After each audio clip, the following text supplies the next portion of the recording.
Cue up the overused clip from The Office because it's happening. I mean, we knew it would, but now that it's officially official, it feels oddly comforting. Elden Ring is getting its first DLC called Shadow of the Erdtree. The news came via a surprise announcement by the game's official Twitter account, but unfortunately, there was no release date or release window given. All that we know is that the expansion is currently in development and will come out for PS4, PS5, Xbox One, Series X and S, and PC via Steam. Details about the expansion's price and content are not available either, though the artwork for the tweet could include some hints as to what to expect. Let me know all of your theories in the comments below. DLC for Elden Ring has been eagerly anticipated and expected for a long time, but From Software has stayed fairly quiet on the topic until now. The studio did release various patches post-release, mostly aimed at fixing issues and adding more PvP elements, like the free Colosseum update where players can fight in solo or multiplayer duels. But don't fret, because even though that expansion lacks a release date,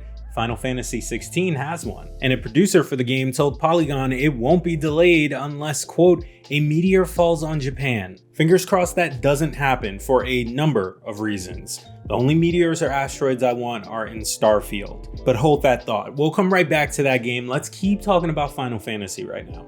Previews for FF16 are popping up all over the web today, and based on early reactions from fans, the changes to combat that are coming to the series seem to be grabbing lots of attention. In our own coverage here at GameSpot, Steve Watts compared the game to God of War, and Final Fantasy XVI's director, Hiroshi Takai, agrees. During our interview about the game, Takai said, quote, "So just to give a simple example of what our game cycle is closest to, you could probably say it's closest to God of War.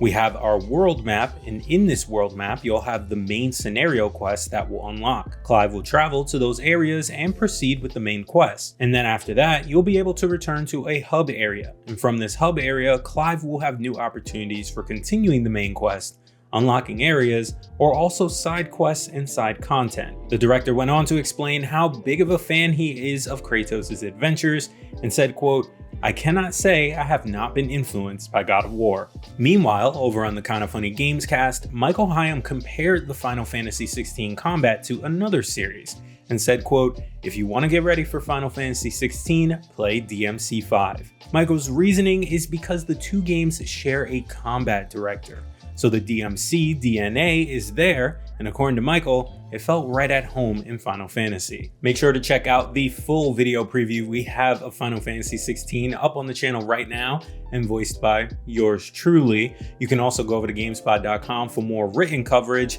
and then shoot on over to Kinda Funny Games to check out the rest of the podcast that I quoted earlier. And now let's get back to Starfield, because according to reporter Andy Robinson, an announcement for a Starfield showcase may be imminent. Microsoft announced in January that Starfield would get its own special showcase in 2023. Just when this show will air, however, is still unknown at this stage. The game is expected to launch in the first half of 2023 on Xbox and PC, following a delay from 2022. But we're getting closer and closer to the halfway mark of the year, and we're still missing a release date. So let me know in the comments your Starfield release predictions, and I'll see you tomorrow.